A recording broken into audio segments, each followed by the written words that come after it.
किसी भी चीज की अधिकतम गति प्रकाश की गति ही हो सकती है। यह सीमा हमारे फिजिक्स में सैद्धांतिक रूप से तय की गई है। इसका मतलब यह हुआ कि किसी भी व्यक्ति या पदार्थ की गति प्रकाश की गति से दोगुनी हो ही नहीं सकती। लेकिन क्या वाकई में ऐसा है?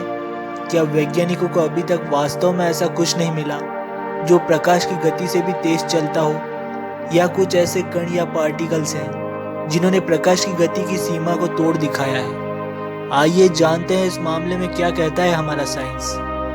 पिछले कुछ सालों और दशकों के वैज्ञानिक रिसर्चर्स को देखें तो प्रकाश की गति अंतिम सीमा नहीं है जिससे पदार्थ या किसी भी तरह के कण प्रकाश की गति से ज्यादा तेज नहीं भाग सकते।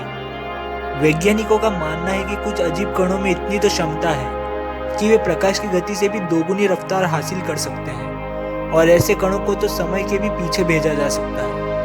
लेकिन इसकी व्याख्या आसान काम नहीं है। इस समय फिजिक्स में अल्बर्ट आइंस्टाइन द्वारा दिया गया सिद्धांत सबसे अच्छा सिद्धांत माना जाता है। इसी के मुताबिक प्रकाश की गति ही किसी भी पदार्थ की अधिकतम गति सीमा है। विशेष तौर पर रिलेटिविटी का यह सिद्धांत इस बारे में कुछ नहीं बता पाता कि कोई मास वाला पदार्थ एक्सेलरेट होकर प्रकाश की गति से भी आगे जा सकता है या फिर नहीं। किसी वस्तु को एक्सेलरेशन देने के लिए, यानी उसकी गति की दर बढ़ाने के लिए, हमें उसमें ऊर्जा डालनी होगी। हम जितना तेजी से उस वस्तु को तेज भगाना चाहते हैं, हमें उतनी ही ज्यादा ऊर्जा की जरूरत होगी।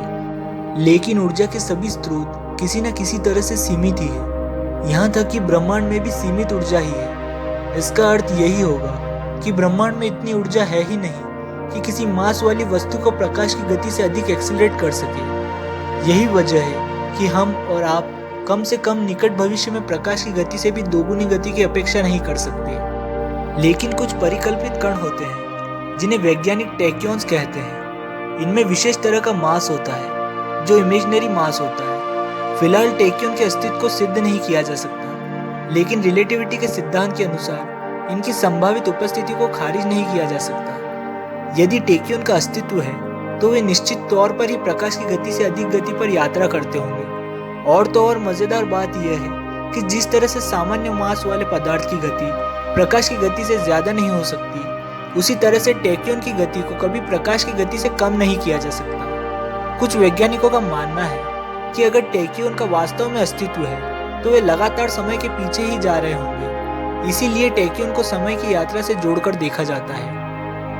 इसके अलावा रिलेटिविटी के कॉन्सेप्ट में एक और संभावना बताई गई है, वह है वर्म होल की, जो अंतरिक्ष में स्थित किन्हीं दो बिंदुओं का एक शॉर्टकट होता है।